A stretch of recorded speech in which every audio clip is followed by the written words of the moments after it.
ሰላም። ዛሬ የምንመለከተው ብዙዎቻችን የምናውቀውን የምዕራባውያን የኮከብ ቆጠራ ሳይሆን ጥንታውያን አባቶቻችን ለሺህ ዓመታት ሲጠቀሙበት የቆዩትን ምስጢራዊውን የአቡሻህር ነው። አቡሻህር ማለት አባትና ምስጢራዊ ከሚሉት ቃላት የተገኘ ሲሆን የሰማይ አካላትን ጉዞና የሰው ልጅን ባህሪ የሚያገናኝ ጥልቅ ጥበብ ነው። ዛሬ በእነዚህ ጥንታዊ መጻሕፍት ውስጥ ስለ እያንዳንዱ ኮከብ የተጻፈውን ድብቅ ባህሪ በዝርዝር እንፈትሻለን። የእርሶ ኮከብ በግዕዝ ምን ይላል?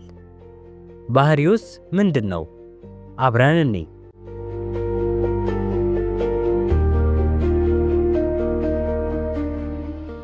አራቱ የባህሪ ማዕዝናትና ምስጢራዊ ትርጉማቸው።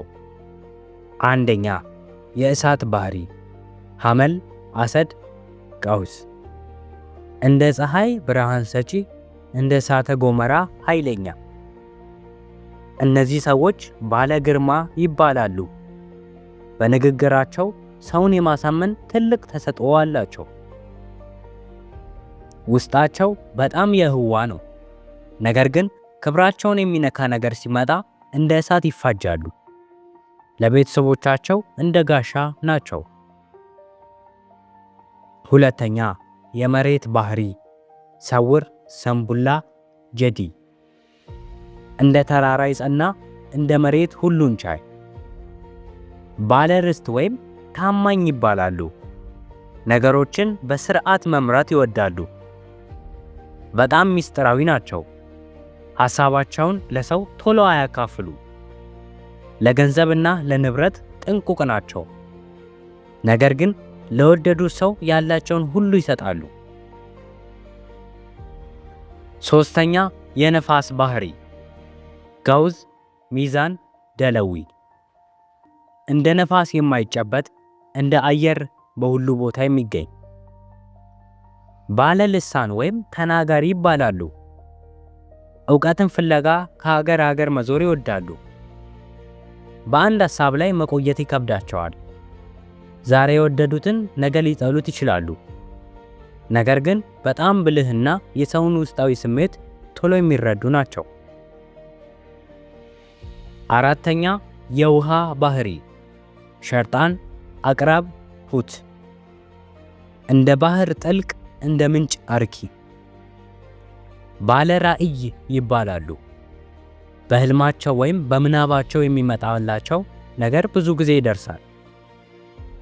በጣም ስሜታዊ ናቸው። ጥቃቅን ነገሮች ያሳዝናቸዋል። ነገር ግን ሲከዱ ወይም ሲበደሉ እንደ ጎርፍ ሁሉንም አጥፍተው የመሄድ ኃይል አላቸው።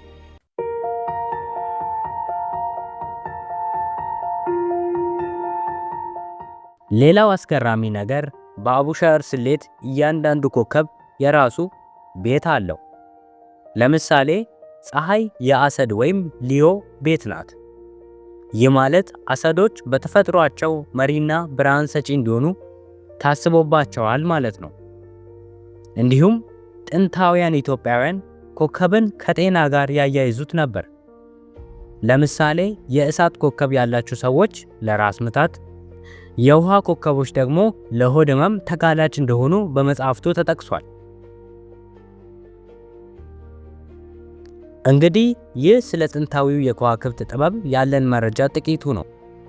አባቶቻችን ሰማይ ክፍት መጽሐፍ ነው ይሉ ነበር። እናንተስ የትኛው ባህሪ ውስጥ ናችሁ? አስተያየታችሁን ኮሜንት ላይ አስቀምጡ። ሰብስክራይብ ማድረግ እንዳይረሳ። በቀጣይ በሌላ ቪዲዮ እንመለሳለን። እስከዛው ሰላም ቆዩ።